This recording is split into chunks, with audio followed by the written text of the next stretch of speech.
ವಾಕ್ಯಗಳ ಪ್ರಕಾರಗಳನ್ನು ನೋಡ್ತಾ ಹೋಗೋಣ. ಕಮಲೆಯು ಶಾಲೆಗೆ ಹೋದಳು. ಸರಳ ವಾಕ್ಯ. ರಾಜೀವನು ಇಂದು ಏಕೆ ಶಾಲೆಗೆ ಹೋಗಲಿಲ್ಲ?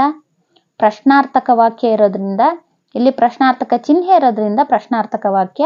ಅಯ್ಯೋ, ಅವನು ಬಿದ್ದೇ ಬಿಟ್ಟ. ಇಲ್ಲಿ ಭಾವಸೂಚಕ ಚಿಹ್ನೆ ಇರೋದ್ರಿಂದ ಭಾವಸೂಚಕ ವಾಕ್ಯ.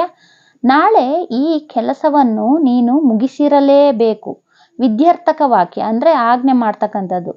ಈ ಮರದಲ್ಲಿ ಹಣ್ಣುಗಳೇ ಇಲ್ಲ. ಇಲ್ಲಿ ನಿಷೇಧಾರ್ಥಕ ವಾಕ್ಯ ಅಂದರೆ ಕ್ರಿಯಾಪದ ನಡೆದಿಲ್ಲ ಅಥವಾ ಕ್ರಿಯೆ ನಡೆದಿಲ್ಲವಾದ್ದರಿಂದ ಇದು ನಿಷೇಧಾರ್ಥಕ ವಾಕ್ಯ. ಸುರೇಶನಿಗೆ ಜ್ವರ ಬಂದಿದ್ದರಿಂದ ಅವನು ಶಾಲೆಗೆ ಹೋಗಿರಲಿಕ್ಕಿಲ್ಲ. ಅಂದರೆ ವಾಕ್ಯದ ಮಧ್ಯದಲ್ಲಿ ಮತ್ತು ಅಥವಾ ಆದ್ದರಿಂದ ಕೆಲವು ಪದಗಳು ಸೇರಿ ಮುಂದುವರೆದ ಭಾಗವಾಗಿ ವಾಕ್ಯ ಮುಂದುವರೆದ್ರೆ ಅದು ಸಂಯುಕ್ತ ವಾಕ್ಯ ಆಗುತ್ತೆ. ಹೆಚ್ಚು ಮಳೆ ಸುರಿಯಿತು, ಊರೆಲ್ಲ ಕೊಚ್ಚಿ ಹೋಯಿತು. ಅಂದರೆ ಪ್ರಧಾನ ವಾಕ್ಯಕ್ಕೆ ಉಳಿದ